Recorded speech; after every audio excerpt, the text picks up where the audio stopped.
The Boys of '67, Vietnam's Band of Brothers. In the spring of 1967, the Vietnam War was at its peak.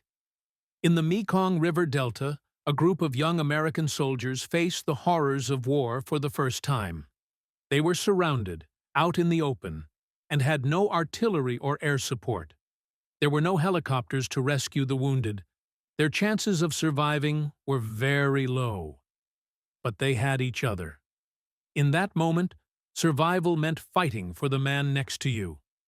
This is the story of Charlie Company of the 4th Battalion, 47th Infantry, the Boys of '67. Charlie Company. Charlie Company was different from many others. When the U.S. called up 380,000 men in 1966, most units had about one-third draftees, but Charlie Company had 99% draftees.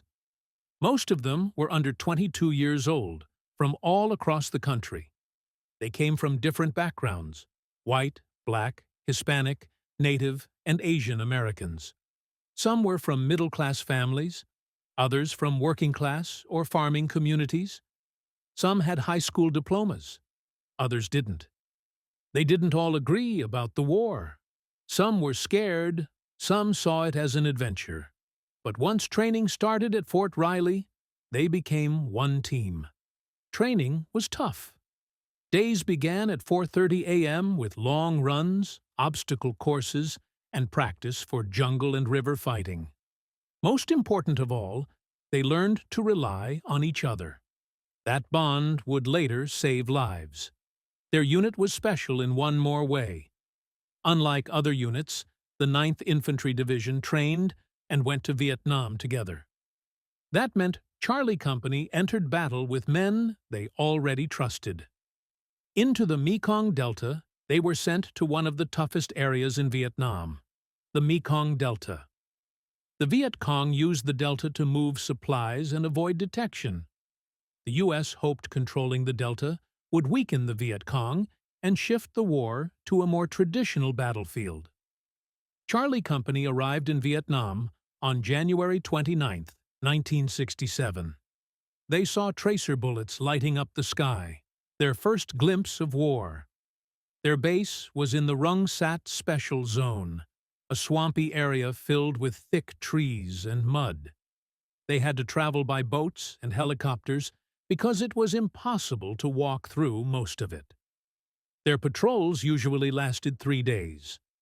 Longer missions risked serious injuries like immersion foot. The goal was to find and destroy Viet Cong camps, but most of the time, the enemy had already escaped. Still, the terrain was dangerous. It was easy to get lost, and sometimes they moved only a few hundred yards a day. They tried walking through streams to stay quiet, but the Viet Cong usually heard them coming. The day that changed everything. June 19, 1967. On June 19th, Charlie Company took part in their first major battle. They were sent near a village called Can Giuoc to trap a large Viet Cong unit. At first, it seemed like a routine mission. They landed on the beach, moved through rice paddies, and saw no enemy. But soon, they got new orders. The enemy was nearby. Charlie Company split up. One platoon stayed in boats along a stream while the others moved on foot. Suddenly, gunfire broke out. The Viet Cong ambushed the boats using powerful .50 caliber machine guns. 6 men were killed immediately. The fighting quickly spread. 2 other platoons were hit hard. They were pinned down in the open, with no way to move forward or escape. The Viet Cong were dug in and firing from hidden bunkers. Even airstrikes and artillery couldn't stop the enemy. At one point, U.S. jets accidentally fired on Charlie Company's position. It was almost a disaster, but the strike was stopped just in time. The soldiers were running out of ammo, and wounded men lay everywhere. A rescue helicopter was even shot down after a soldier fell out. Enemy snipers attacked from behind. Things seemed hopeless until Commander Dusty Rhodes brought in a Navy gunboat despite the risk. He guided the boat up a narrow stream under enemy fire and fired directly at the Viet Cong bunkers. This helped Charlie Company finally rescue their wounded. The final push. Just when they thought it was over, they were told to go back in to rescue what was left of Alpha Company. Exhausted, but angry, the soldiers charged the enemy bunkers one last time. Screaming, throwing grenades, and shooting, they overwhelmed the enemy. The Viet Cong tried to run, but Charlie Company showed no mercy. They killed every enemy soldier, even the women who had taken up arms. When it was over, they waited all night for a counterattack that never came. The next day, they reached Alpha Company's position and saw the true cost of war. Almost 90% of Alpha Company was dead.